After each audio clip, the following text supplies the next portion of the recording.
তো প্রথমেই আমরা প্যারাগ্রাফ রাইটিংয়ের পয়েন্টসটা আগে ভালো করে দেখে নেব। প্রশ্ন কি রয়েছে? প্রশ্ন রয়েছে, write a paragraph about exploring the impact of artificial intelligence on students. Does it enhance intelligence or encourage laziness? মানে একটা প্যারাগ্রাফ লিখতে বলা হচ্ছে যেখানে আমাদেরকে এক্সপ্লোর করতে বলা হচ্ছে যে বর্তমানে যে আর্টিফিশিয়াল ইন্টেলিজেন্স তার যে ব্যবহার হচ্ছে, তার প্রভাব ছাত্রছাত্রীদের উপরে ঠিক কেমন।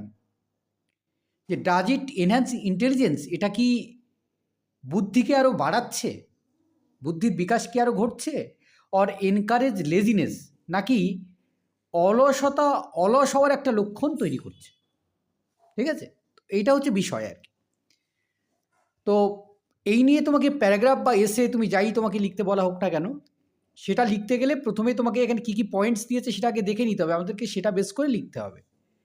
প্রথমে পয়েন্টস আছে ডিফাইন এআই, মানে এআই আসলে কী জিনিস, আর্টিফিশিয়াল ইন্টেলিজেন্স কী, সেটা আমাদেরকে প্রথমে তার সংজ্ঞা দিতে হবে। কি বলছে? কমন ইউজ ইন এডুকেশন, মানে এটার শিক্ষাক্ষেত্রে খুব সাধারণ ব্যবহার আছে, যেমন chat GPT, translation tools, automated tutors. Translation tools বলে যেগুলো দিয়ে আমরা ভাষার পরিবর্তন, বিভিন্ন কিছু পরিবর্তন করি। অটোমেটেড টিউটর মানে যে অটোমেটিক্যালি তোমার সমস্ত কাজ করে দিচ্ছে। তো এর অ্যাডভান্টেজ কী রয়েছে? কুইক অ্যাক্সেস টু ইনফরমেশান, খুব দ্রুত আমরা যে কোনো তথ্য পেয়ে যাই। পার্সোনালাইজড লার্নিং, আমাদের পড়াশুনোটাকে আমরা আরও বেশি কি বলবে স্বতন্ত্র করতে পারি, মানে একদম নির্দিষ্ট বিষয়ের উপরে ফোকাস করে। সেভিং টাইম, আমাদের সময়টাকে আমরা আরও আমরা সেভ করতে পারি, বাঁচাতে পারি। ডিসঅ্যাডভান্টেজ কী বলছে? রিডিউস ক্রিটিক্যাল থিঙ্কিং, আমাদের যে চিন্তাভাবনা সেটাকে কমিয়ে দিচ্ছে। মানে আমরা একটা জিনিস করার সময় যেটা ভাবতাম আগে, অনেক ভেবে চেপে লিখতাম, সেটা কিন্তু কমে যাচ্ছে। ওভার রিলায়েন্স, আমরা একটু বেশি নির্ভরশীল হয়ে পড়ছি। Copying instead of learning, using it as a support tool or shortcut, আমরা কী করছি? শেখার পরিবর্তে আমরা কী করছি? কপি করছি, আর এটাকে আমরা একটা সহায়ক যন্ত্রাংশ হিসেবে ব্যবহার করছি। হ্যাঁ, তো এটা হচ্ছে ডিসঅ্যাডভান্টেজ। এবার এরপরে আমাদের কনক্লুশন লিখতে হবে। তাহলে বোঝা গেছে যে আমরা ঠিক কী কী বিষয় নিয়ে এখানে পুরো লেখাটাকে লিখব। প্রথমে একটা টাইটেল আমরা দেব, artificial intelligence in education, a boon or a barrier to student learning. Boon মানে আশীর্বাদ, আর বেরিয়ার মানে বাধা। যে শিক্ষাক্ষেত্রে আর্টিফিশিয়াল ইন্টেলিজেন্স সেটা কি ছাত্রছাত্রীদের পড়াশুনো শেখার ক্ষেত্রে একটা আশীর্বাদ নাকি একটা বাধা? আবার তুমি ওই যে টপিকটা লিখে দেওয়া আছে সেটাও তুমি লিখতে পারো, তাতেও হবে। তো প্রথমে আমরা ইন্ট্রোডাকশান দেবো। ইন্ট্রোডাকশানে কী লিখবো? Artificial intelligence refers to computer systems. Artificial intelligence বলতে একটা কম্পিউটার সিস্টেমকে বোঝায়, ডিজাইন টু পারফর্ম টাস্ক, যেটা প্রস্তুত হয়েছে আমাদের বিভিন্ন কাজগুলোকে করার জন্যে, that normally require human intelligence, যেখানে বিশেষ করে মানুষের বুদ্ধি দরকার, সাচ অ্যাজ থিঙ্কিং, যেমন চিন্তাভাবনা, লার্নিং, যেমন কোনো কিছুকে শেখা, অ্যান্ড প্রবলেম সলভিং, মানে কোনো সমস্যার সমাধান করা। ইন এডুকেশান, শিক্ষাক্ষেত্রে AI tools like ChatGPT, বিভিন্ন এআই যে টুল রয়েছে সেগুলো যেমন হচ্ছে চ্যাট জিপিটি রয়েছে, ট্রান্সলেশন অ্যাপ রয়েছে, অটোমেটেড টিউটরস রয়েছে, স্মার্ট লার্নিং প্ল্যাটফর্মস আর ইনক্রিজিংলি ইউজড বাই স্টুডেন্টস। বর্তমানে কী হচ্ছে? এই ধরনের প্ল্যাটফর্মগুলো কিন্তু বিরাটভাবে বেড়ে চলেছে, যেগুলো ছাত্রছাত্রীরা ব্যবহার করছে। This tools offer several advantages.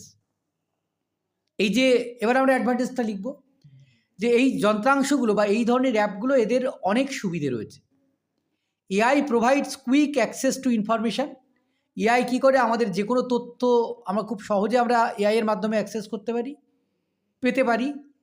Helps clarify difficult concepts, যে কোনো কঠিন কোনো ধারণাকে সহজে আমাদেরকে বুঝতে সহায়তা করে। অ্যান্ড সাপোর্টস পার্সোনালাইজড লার্নিং, এবং আমাদের কী করে? স্বতন্ত্র শেখার কাজে আমাদেরকে সহায়তা করে। By adapting to a student's pace and needs, মানে ছাত্রছাত্রী ঠিক যেমনভাবে চাইছে, তার যতটুকু প্রয়োজন এবং যেমনভাবে প্রয়োজন সেইভাবে। It also saves time by summarising content. এটা আমাদেরকে সময় বাঁচায়। কীভাবে? না, যে বিষয় নিয়ে আমরা পড়ছি সেই বিষয়কে আরও সংক্ষিপ্ত করে দেয়। And assisting with practice exercises. এবং আমরা যেসব অনুশীলনগুলো করি, অনুশীলনীগুলো আমরা যেগুলো প্র্যাকটিস করি, সেগুলোকে আমাদের সেই প্র্যাকটিসে সহায়তা করে। এবার আমরা চলে যাব disadvantages. However AI has certain drawbacks. কিন্তু তবুও এআইয়ের বা আর্টিফিশিয়াল ইন্টেলিজেন্সের কিছু অসুবিধাও রয়েছে। Over Reliance on AI May reduce critical thinking. যে এই যে আমরা প্রচুর পরিমাণে আর্টিফিশিয়াল ইন্টেলিজেন্সের ব্যবহার করছি, এতে আমাদের চিন্তাভাবনায় বাধা পাচ্ছে। অ্যান্ড ক্রিয়েটিভিটি, আমাদের যে মানে সৃজনশীলতা, সেটা নষ্ট হচ্ছে। As students May depend on readymade answers instead of understanding concept deeply. স্টুডেন্টরা কী করছে? তারা নির্ভরশীল হয়ে পড়ছে একেবারে সদ্য প্রস্তুত, মানে হাতে গরমে প্রস্তুত উত্তরকে। তারা কখনো সেই ধারণাকে গভীরভাবে ভাবছে না।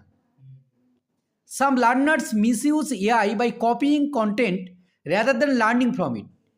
কিছু শিক্ষার্থী আছে যারা একেবারে সরাসরি এআই থেকে কপি করছে বিভিন্ন বিষয়কে, কোনো কিছু শেখার তারা চেষ্টা করছে না।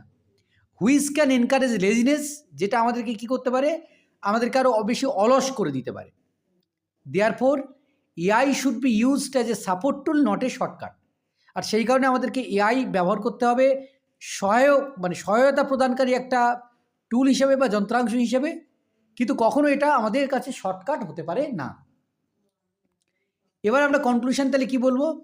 ইন কনক্লুশন, একেবারে শেষে এসে এটা বলা যায়, artificial intelligence can enhance students intelligence if used wisely. যে আর্টিফিশিয়াল ইন্টেলিজেন্স কী করতে পারে? ছাত্রছাত্রীদের যে জ্ঞান, তাদের যে দক্ষতা, সেটাকে বাড়াতে পারে যদি এটা আমরা সঠিকভাবে জ্ঞানের সঙ্গে আমরা এটাকে ব্যবহার করি, সঠিকভাবে ব্যবহার করি। But careless dependence May hinder genuine learning and effort. কিন্তু আমরা যদি যত্নহীনভাবে এটাকে ব্যবহার করি এবং কোনো রকম কী বলবো, যে কেয়ারলেসভাবে যদি আমরা এটাকে উপরে ডিপেন্ডেন্ট হয়ে পড়ি, তাহলে আমাদের যে সত্যিকারের যে শেখা এবং সত্যিকারের যে চেষ্টা, সেটা কিন্তু নষ্ট হয়ে যাবে, বা সেটা কিন্তু আর কখনো তৈরি হবে না। বোঝা গেছে পুরো ব্যাপারটা? তাহলে এই হচ্ছে তোমার এআই নিয়ে যদি কোনো প্যারাগ্রাফ আসে, এসে আসে, পার্সোনাল লেটার আসে, যাই আসুক না কেন, তুমি এইটাকে পড়লে মোটামুটি সব ধরনের এআই সংক্রান্ত কোনো টপিক আসলে লিখে দিতে পারবে, তাই যাই দিক না কেন।